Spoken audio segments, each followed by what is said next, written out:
Krishna Hare Krishna, Krishna Krishna Hare Hare,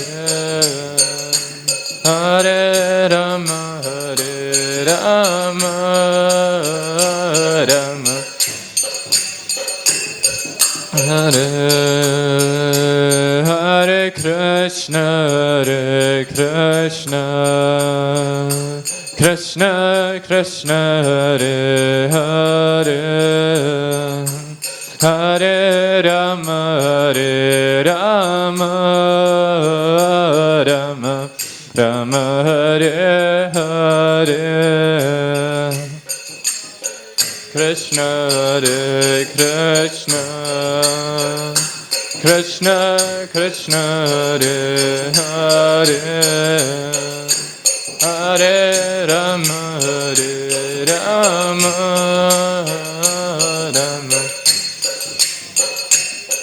Hare Hare Krishna Krishna Krishna Hare Hare, Hare Rama Rama Rama Hare Hare, Hare Krishna Krishna Hare Hare, Hare Rama Rama Rama Hare Krishna Krishna Hare Hare, Hare Rama Rama Rama Hare Hare, Krishna Krishna Hare Hare, Hare Rama Rama Rama Hare Krishna Krishna Hare Hare, Hare Rama Rama Rama Hare Hare, Krishna Hare Krishna Hare Hare, Hare Rama Rama Rama Hare Hare Krishna Krishna Hare Hare, Hare Rama Rama Rama Hare Hare, Krishna Hare Krishna Hare Hare, Rama Hare Rama Rama Hare Hare, Hare Krishna Krishna Hare Hare, Hare Rama Rama Hare Hare, Hare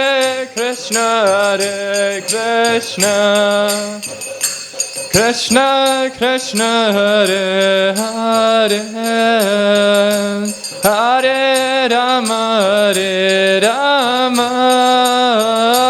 Rama Rama Hare Krishna Krishna Hare Hare, Hare Rama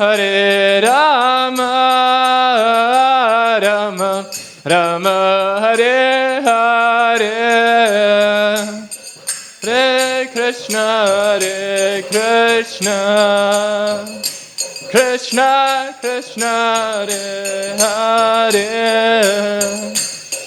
Hare Rama Rama Rama Hare Hare. Jam Vishnupad Param Savraj Kacharya Shtottara Shata Svaigre Sabhaicharan Bhaktiranta Swami Srila Prabhupada Ki Jai, Krantarachima Bhagavatam Ki Jai, Thakur Brahmanande Hare Hare Bol.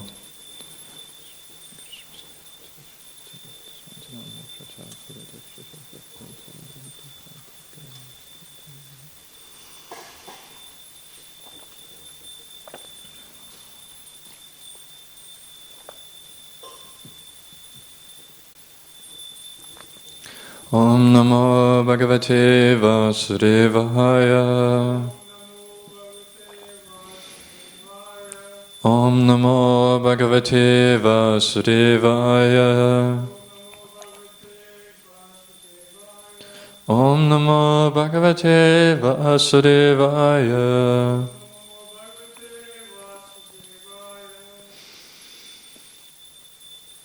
Hare Krishna, today we are reading Canto 2, Chapter 8, Text 3. So, please repeat. Katayasva Mahabhaga. Katayasva Mahabhaga. Katayasva Mahabhaga. Yataham akilatmani. Yataham akilatmani. Yataham akilatmani. Krishna nivesha nisangam. Krishna nivesha nisangam. Manastyakshe kalevaram. Manastyakshe kalevaram. Katayasva mahabhaga. Yataham akilatmani. Krishna nivesha nisangam. Manastyakshe kalevaram.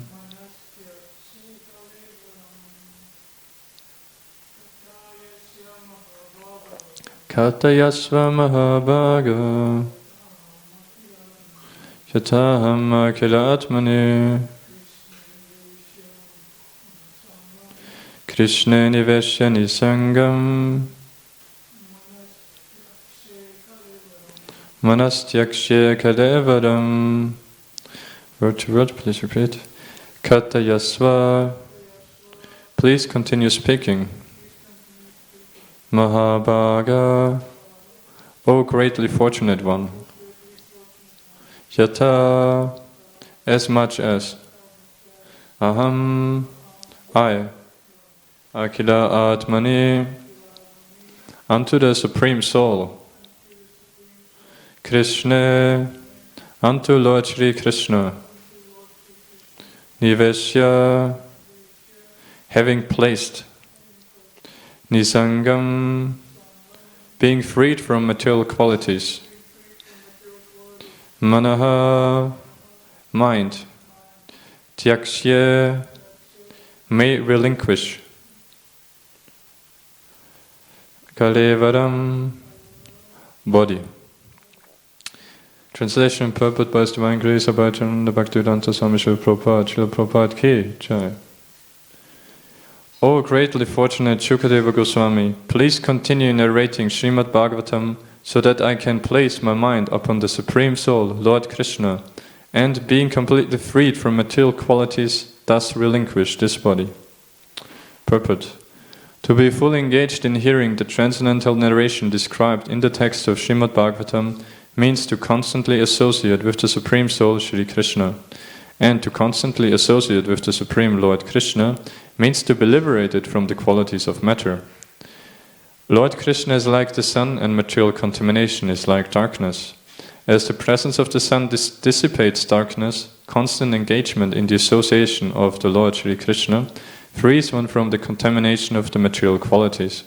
Contamination by the material qualities is the cause of repeated birth and death, and liberation from material qualities is transcendence. Maharaj Parikshit was now a realized soul by this secret of liberation. Through the grace of Shukadeva Goswami, for the latter had informed the king that the highest perfection of life is to be in remembrance of Narayana at the end of life. Maharaj Parikshit was destined to give up his body at the end of 7 days, and thus he decided to continue remembering the Lord by his association with the topics of Srimad Bhagavatam, and thus to quit his body in full consciousness of the presence of the Lord Shri Krishna, the Supreme Soul. The hearing of Srimad Bhagavatam performed by professional men is different from the transcendental hearing of Maharaj Parikshit. Maharaj Parikshit was a soul realized in the absolute truth, Shri Krishna, the personality of Godhead.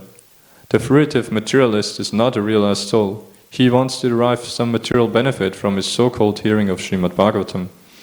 Undoubtedly, such an audience hearing Srimad Bhagavatam from the professional man can derive some material benefit as they desire, but that does not mean that such a pretense of hearing Srimad Bhagavatam for a week is as good as the hearing of Maharaj Parikshit. It is the duty of the sane to hear Srimad Bhagavatam from a self-realized soul and not be duped by a professional man. One should continue such hearing till the end of one's life so that one can actually have the transcendental association of the Lord and thus be liberated simply by hearing Srimad Bhagavatam. Maharaj Parikshit had already given up all his connections with his kingdom and family, the most attractive features of materialism, but still he was conscious of his material body. He wanted to be free of such bondage also by the constant association of the Lord. Om-Kyanatimirandasya Ganananchana Shalakaya Chaksharon Militam Yena Tasma Shri Gurave Namaha Shri Chaitanya Manobhishtam Stapitam Yena Putale Swayam Rupa Kadamayam Dadati Savapadantikam Vandeham Shri Guru Shri Uta Padakamalam Shri Gurun Vaishnavamscha Shri Rupam Sakrachatam Sahagana Rakatan Tam Vitam Tam Sachidvam Sadvaitam Savadutam Prechana Saitam Krishna Chaitanya Devam Shri Radha Krishna Padan Sahagana Lalita Shri Vishakhan Vitamshta He Krishna Karuna Sindhu Dina Bandho Jagatpate Kopesha Kopika Kanta Radha Kanta Namostate Tapta Kanchana Gorange Radhe Vrindavaneshwari Rishabhanusate Devi Pranamame Hare Priya Vancha Kalpatarubhashta Kripa Sindhyabhevacha Patitanam Pavanebhyo Vaishnavebhyo Namo Namaha Jai Shri Krishna Chaitanya Prabhu Nityananda Shri Advaita Gadadhara Shiva Sadi Gaura Bhakta Vrinda Hare Krishna Krishna Krishna Hare Hare Hare Rama Rama Rama Hare Hare. Hare Krishna. Thank you for coming or listening online to Srimad Bhagavatam class this morning. So we are still at the beginning of chapter 8 now. Questions by, I think it's called Questions by King Parikshit, isn't it? Yes, by Questions by King Parikshit. And those first 3 verses, they follow a very similar theme of Maharaj Parikshit basically glorifying the process of hearing from the authority, from the pure devotee, and hearing what? Of course, of hearing Krishna Katha. And I was I have to first of all thank Guru Maharaj and the Lordship Shri Radha Gopinath and Srila Prabhupada that I actually didn't, last night when I found out that okay, I have to give class, I didn't get time to actually sit down and prepare. But somehow, by their mercy, I happened to just listen. I think maybe not even half of the lecture, but whatever little I got to listen while doing my evening service, straight away what I heard was like I could relate to because I just quickly read through the purport before and relate to, okay, wow, I can talk about that in class. So I quickly made some notes after that, and so it's from one quite old lecture from my Guru Maharaj actually, where he is talking about this hearing Srimad Bhagavatam and talking about Krishna, and the first point that I found really amazing hearing was that Guru Maharaj was saying that like we may have the tendency that we think if we meet another devotee or if we spend time with devotees and if we would just talk about Krishna, we would neglect the others. That wouldn't be being personal, nicely associating with devotees. But what we forget when we think in such a way is that Krishna, as we heard in today's purport and verse itself, he is the supreme soul. So he is the soul of all souls, which means that Krishna contains everything and everyone. So we know we don't propound Mayavad philosophy, saying that we are actually all Krishna, like as being equal to him in quantity, but we know we are equal in quality in the sense that we are his parts and parcels, that we are like sub portions of his personality. So we are infinitesimal portions of Krishna. And in that way, if we understand that, then we know that if we talk about Krishna, then automatically we satisfy talking with and talking about everyone. And so that's, rather than being impersonal and neglecting the other person, that is actually being really personal. Because otherwise, if we just spend too much time, I mean, of course, to some extent, especially we are not Mahabhagavats, so we are not on that level of fully being in ecstasy, just hearing about Krishna and not having any bothering about any of our problems, so to say, challenges that we face in our life due to our material contamination. So we need some to talk about other things also with devotees a bit, not just Prabhu, only Krishna Katha. Otherwise I don't want to hear anything, not like that. But still, at the same time, we can remember that and try to aspire to spend more time talking about Krishna. And about Krishna means, like, Srimad Bhagavatam especially tells us so much about how Krishna deals with his devotees, so about the devotees themselves as well.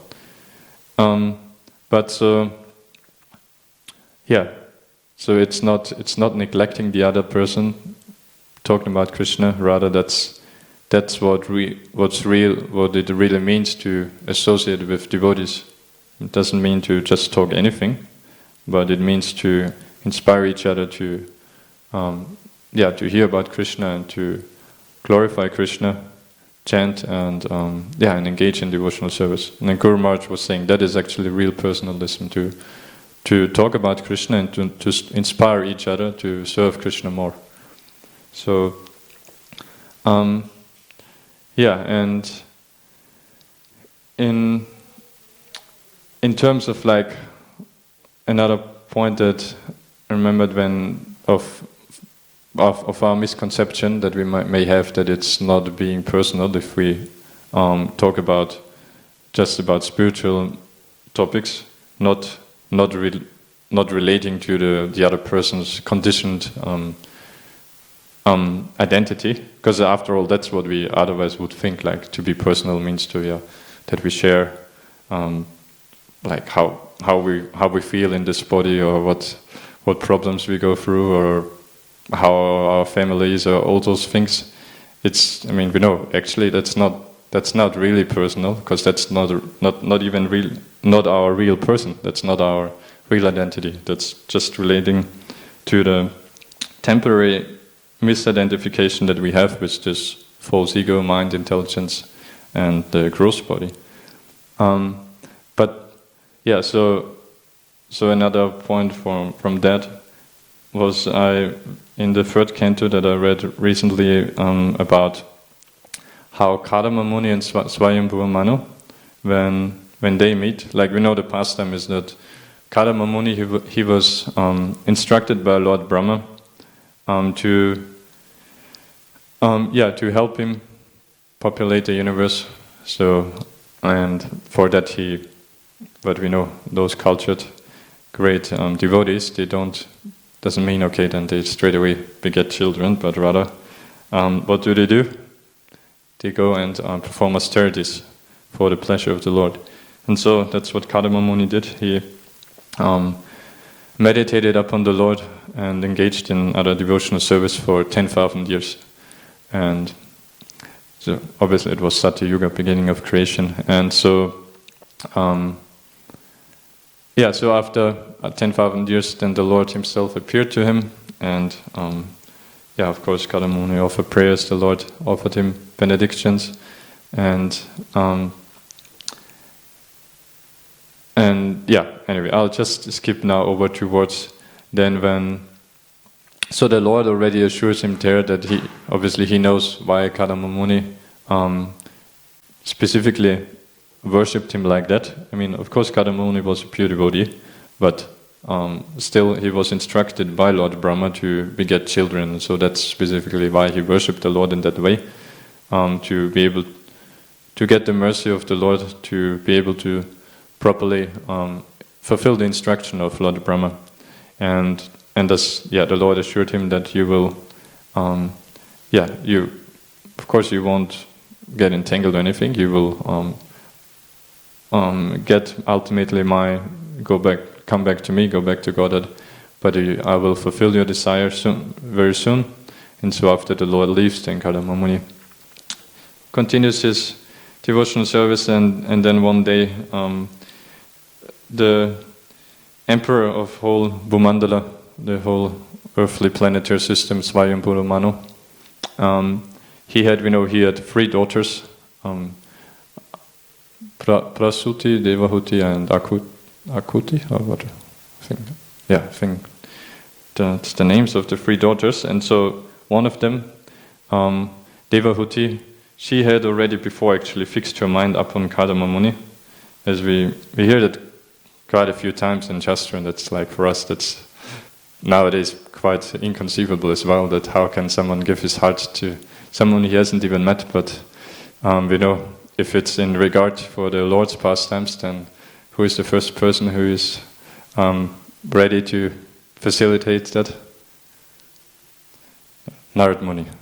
So he had previously told, because that's something that Swayambhura Manu then tells to Kadama Muni later, as we read there, that Narad Muni had described some of the qualities of Kadama Muni to Devahuti, and so she had given her heart to him before already. So, and then that time then when Swayambhura Manu, with his wife and with his daughter Devahuti, traveled throughout the world and eventually reached the hermitage of Kadama Muni, and so of course with the purpose to offer his daughter for marriage.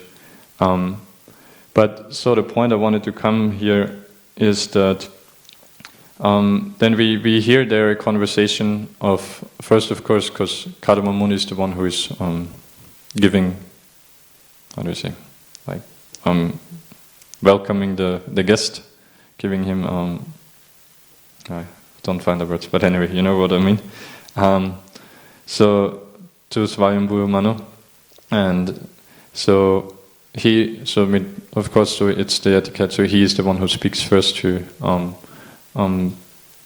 offers sweet words also, and in that he glorifies Swayambhura Manu by telling basically all the good qualities and the benefits of why it is running like that, of an emperor who rules according to Varnashram system, and then does that way helps all the citizens to, as we know, to be protected from our lower nature, from lust, and to progressively engage in coming at least towards Krishna consciousness, if not those who are able to directly engage in Krishna consciousness.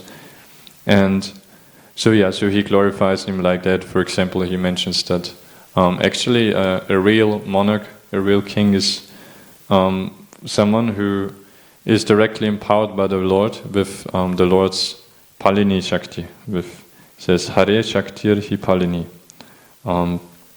which means that the heads of the state or the kings, they are supposed to be such great devotees, so that they have the favor of the Lord to be empowered to actually give protection to all the living entities, as we know. So that's one of the things he glorifies him with. And then Swayambhura Manu in turn, of course, that's in the chapter after. So that's the chapter I was speaking about so far is the third canto, chapter 21, and then in chapter which is called, I think, Conversation between Kadama Muni and Swayambhura Manu, and then chapter 22 is where Swayambhura Manu responds, and so he also greatly glorifies him. But first, I come to the point that so they basically, if you look the whole conversation there's nothing like that we might generally think like how we would glorify, how people glorify each other in terms of anything pertaining to our mundane qualifications or qualities, skills, whatever, but rather, and in that way we might think it's not really being personal. They just talk about Varnashram system, about but in connection to Krishna, of course, how the people can relate to Krishna and engage other people in the society in Krishna consciousness. So only about those kind of things, but actually, if you think about it, that is rather being much more personal, because again, that relates to our real eternal identity too, because that relates to devotional service and thus to how this person whom is glorified and all the others can actually revive their eternal relationship with Krishna, which is real personalism. And so I'll just take a few points out from this now response from Swayambhuva Manu. There's like beautiful purports there, Srila Prabhupada has given. And so in text, so chapter 22, text 5, Swayambhuva Manu tells Kadama Muni that, and like one thing to keep in mind is, we know Swayambhuva Manu, he's not an ordinary living entity. Obviously from a material perspective he was like ruling the whole Bhumandala, we know, not just this planet, but it's all the different dvipas. And so materially he was extremely powerful, but more than that, he's one of the Mahachanans. We know he's a pure devotee, Mahabhagavat, and so a self-realized soul, even though he was engaging externally in all this, ruling the whole planet. Similarly, we know, like with other great kings, like Prithviraj or Dhruva Maharaj later, and all those kings. And so he already is self-realized, he knows everything. But still, we know the mood of such a great devotee is coming back to the point of always wanting to hear about Krishna. And hearing about Krishna, we know, is not just about Krishna Lila itself, but it's about everything about his devotees, how they come closer to Krishna, and about his different avatars, and including Purusharavatar's creation and all of that. So devotees want to hear and know everything about Krishna. Of course, we know we can't fully understand, but as far as our intelligence goes, we are inquisitive and want to hear. So with this mood, Swayambhuva Manu, in his humility, he's telling to Kadama Muni that, now I have resolved all my doubts simply by meeting you. And goes on, of course, but then Srila Prabhupada is there making the beautiful point about, how Mahaprabhu, Sri Chaitanya Mahaprabhu says famously that even a moment's association with a pure devotee can give all perfection in life.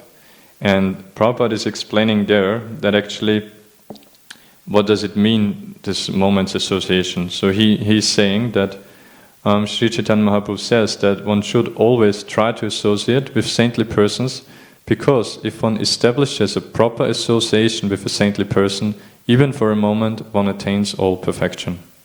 So it means not just to, of course, casually be with someone, but this moment's association means to, even in that moment, to in the heart, to already establish a proper association, so a relationship with this saintly person. We know Prabhupada himself, in his humility, he many times quoted his own example of that he met his Guru Maharaj Bhaktisiddhanta Saraswati Thakur very briefly at his first meeting, and even otherwise he never got to spend lots of time in personally with him.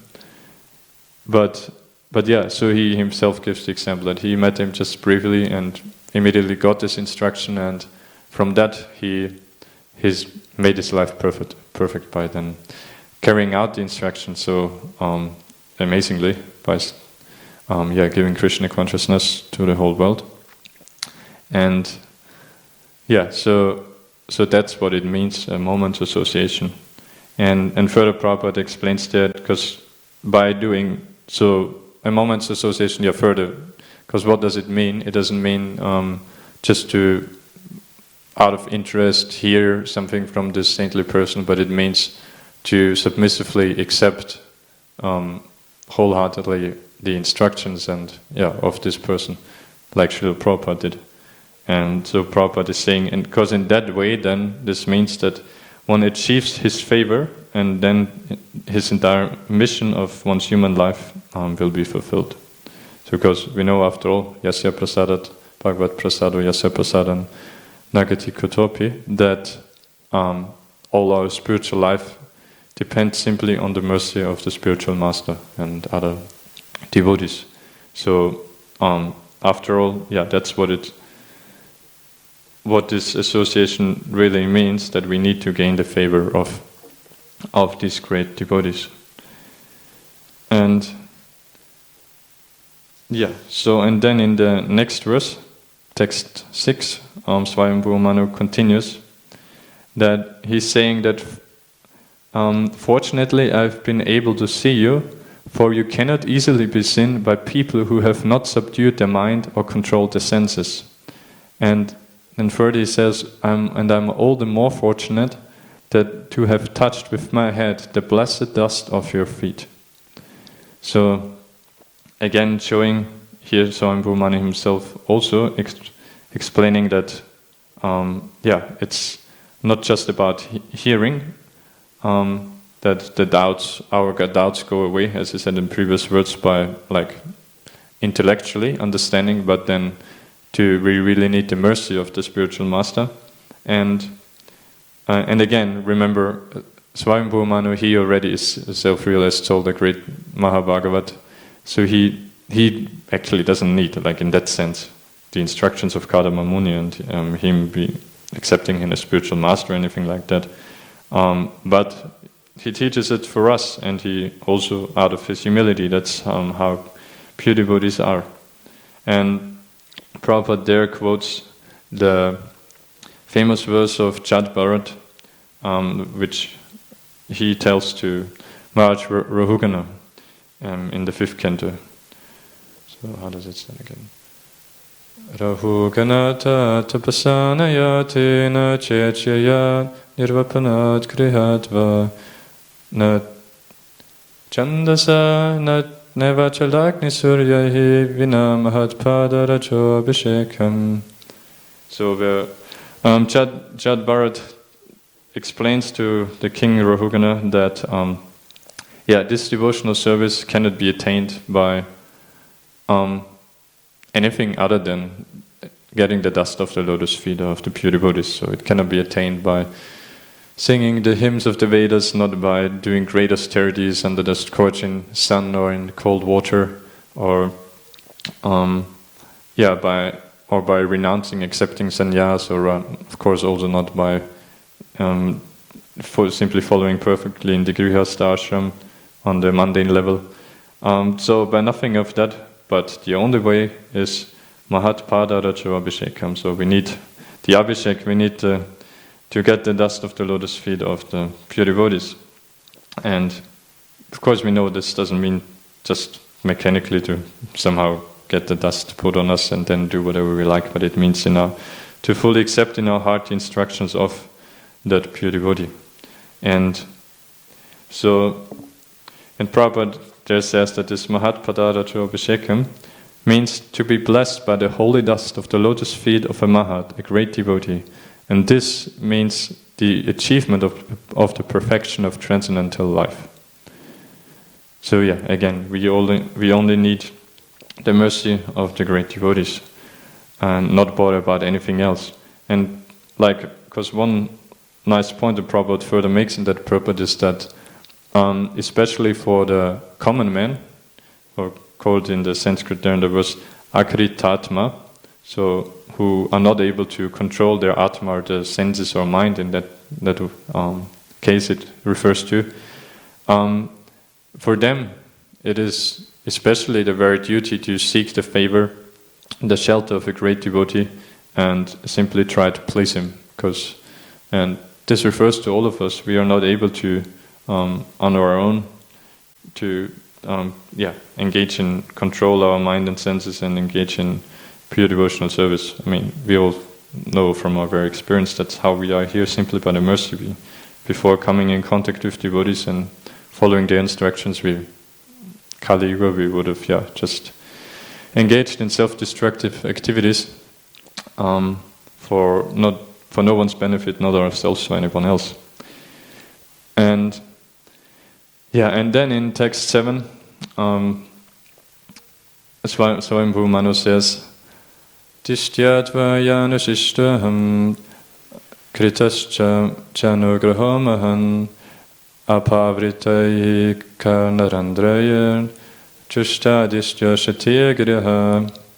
So Swayambhu Manu then, so to say, concludes that kind of glorification and expression of gratitude to Kadama Muni, of getting his being able to hear him, such a pure devotee, by saying that Tishtyat Vayanusishtoham, I'm very fortunate to have been instructed by you, and Kritashchanugrahomahan, and thus great favor has been bestowed upon me. And and then I thank God that I have listened with open ears to your pure words. So apavrati karnarandriya, with open words, chushta dishtyoshatiya giraha. Have listened to your pure words. So, and I found that also, shows, again, the humility and eagerness of devotees to simply hear about Krishna and not feeling qualified to hear Ras Lila or any other Krishna Lila. Because Kadama Muni didn't tell any of that. He told relatively basic instructions on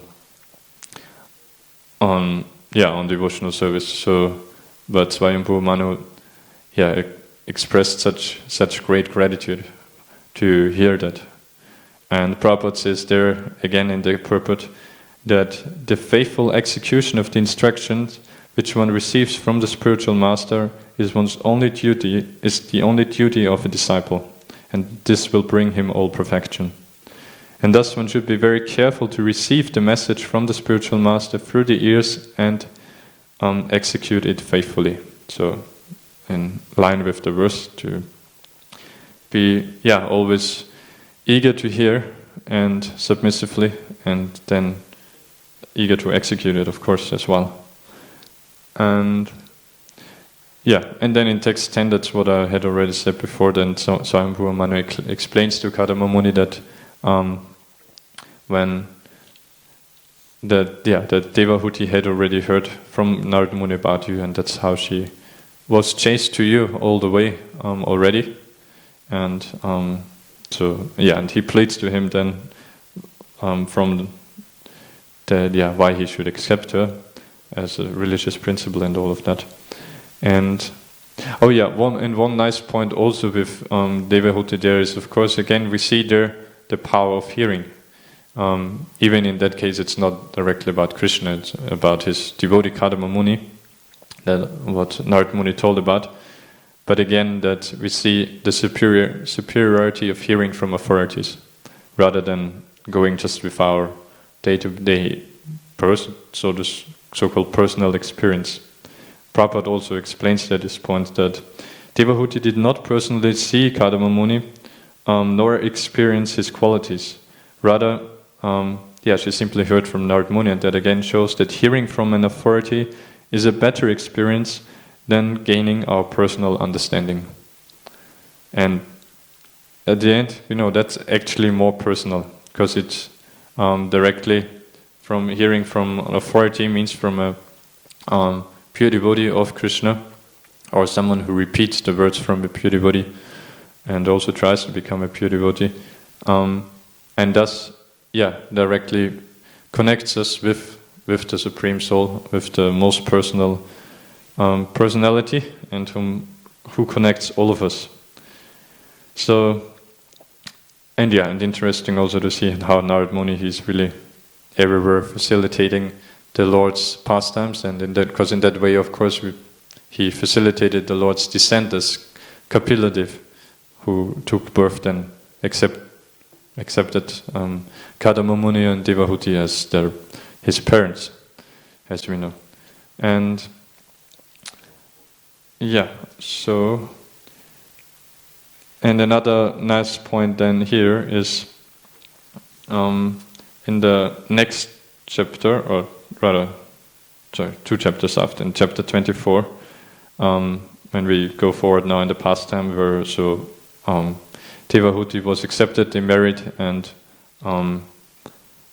then we know the pastime goes that after she served her husband so faithfully, so selflessly, that actually, even though she was a great princess, we know she was the daughter of Swayambhuva Manu, the emperor of the world, and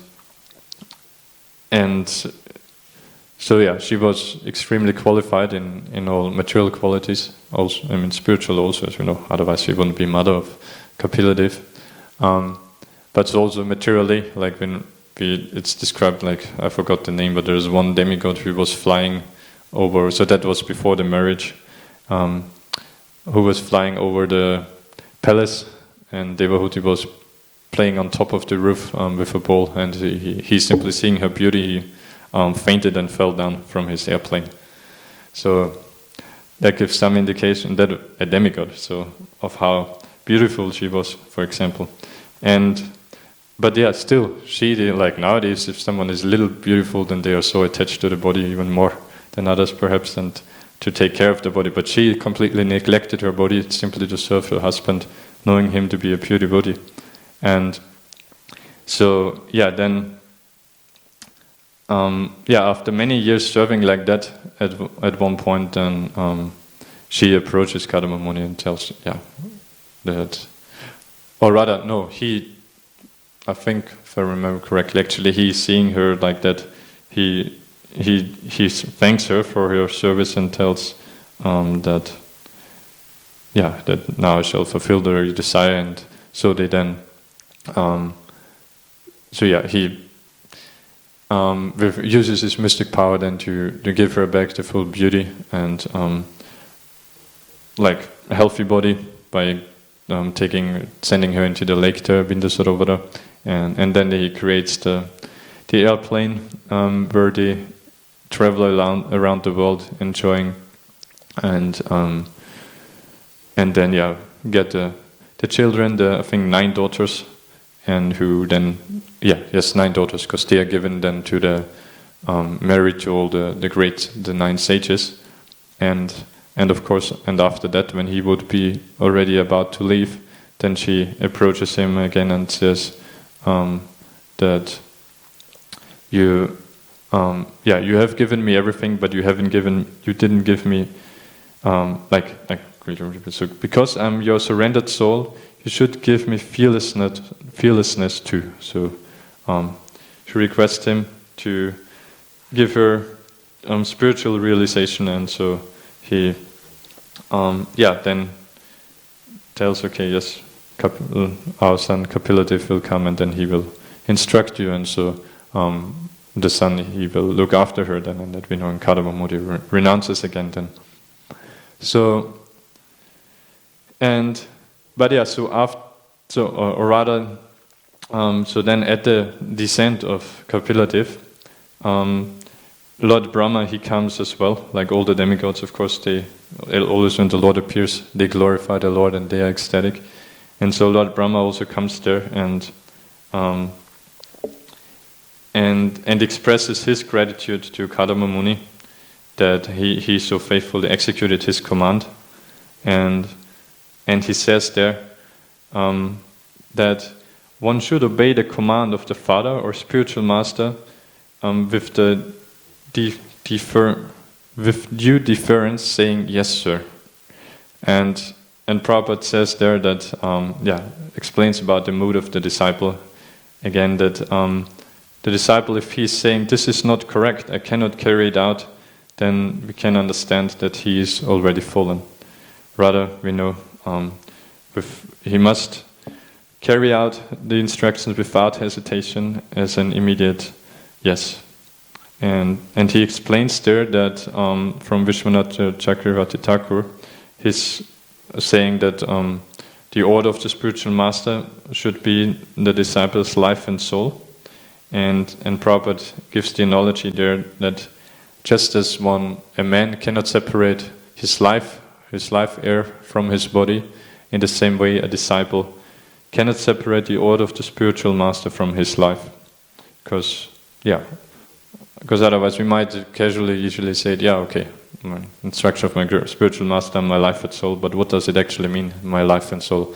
It means there's no possibility of even thinking about not doing it, being that separate from you, but that's, you've considered that yourself. Just as in this material life, as long as we are in the body, means the life here is here. The life with the soul is surrounded by the prana, by the life air, so it cannot be separated. In the same way, the instruction of a spiritual master should never be separated. Okay, I think I've got to stop here. Okay, thank you for your attention. Krantarachima Bhagavatam Ki.